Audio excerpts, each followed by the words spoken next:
Now, I have to ask you, I mean, obviously both of you are saying No Child Left Behind is not, we're not making it. What are the measures for success and failure on that? And is there general agreement that it hasn't been successful in the science area?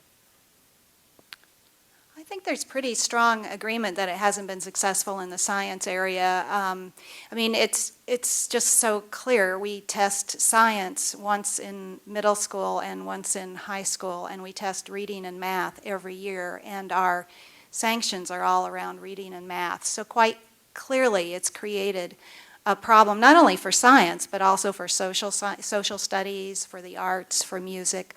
A lot of things are getting, getting That's good, left but do we have out. any numbers on the science? I mean, We have, well, you know, we have numbers in terms of, in California, for example, the elementary schools, a large portion of them spend less than 60 minutes a week on science, and that's according to the teachers on the surveys, and I would estimate that it's probably worse than that if you actually go in and look at it. So we're simply not even teaching it. And what's more, when you go into classes, you do see what Bruce describes in way too many classes where it's a matter of definitions. And you give the kids a survey and you ask them what they do in class, and they say, in science, and you know, I learn new words is what they do. yeah, oh. Well, you know, if you look at the international tests, the United States is pathetic. I mean, we're spending a lot of money on education, much more than most of these other countries, and we're just doing terribly poorly. And the test that I really care about is this PISA exam, because it actually tests for what I think kids should be able to do, not just what they know. It's testing for the kind of skills that will make them effective citizens and thinking and working and so on.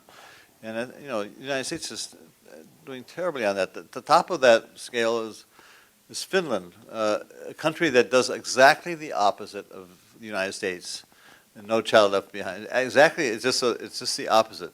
You know, very little testing. The teachers get a lot of support, and they could do what they think is best in class. And lots of projects. Kids are doing projects. I think in my own education, the things I could remember about school or about science, or when I had to do something in some project. I had to, in 7th grade, I had a great, I guess he was a science teacher, but basically we all had to present something to the class that involved science or technology. And so I had to present about how a television worked. I'm very old, so that was a pretty new technology then. And I just remember, everything, you know, how impressed I was that, you know, humans had been able to figure out how to make it work, do this thing. And I can't, you know, those are if you think back on your own schooling, I could give you many more examples. And yet, No Child Left Behind has, you know, taken away. You can't do any projects because, you know, there's no time for projects. You've got to learn all this curriculum. You look at these textbooks, they're horrendous. I mean, they're worse than they used to be, because now, since they have to sell them in Texas and in California, and they all have different standards, they have to cover all this stuff. So there's less room to explain anything. And as a parent, I made the mistake of not actually looking, you know, many of us as parents, and many of you are, if you take the science book and you look at it, it's got beautiful pictures, and if you look at it for 5 minutes, you think it's a good science book. It's got lots of diagrams and stuff. The way to test it, which you will find very disillusioning, is open the middle of the book, take a chapter, and try to see if you could understand it. There's just not enough information there for understanding, so all you could do is memorize. You know, you have so much space for the endoplasmic reticulum and so much space for the Golgi apparatus, and these are almost encyclopedias of The science. glossaries.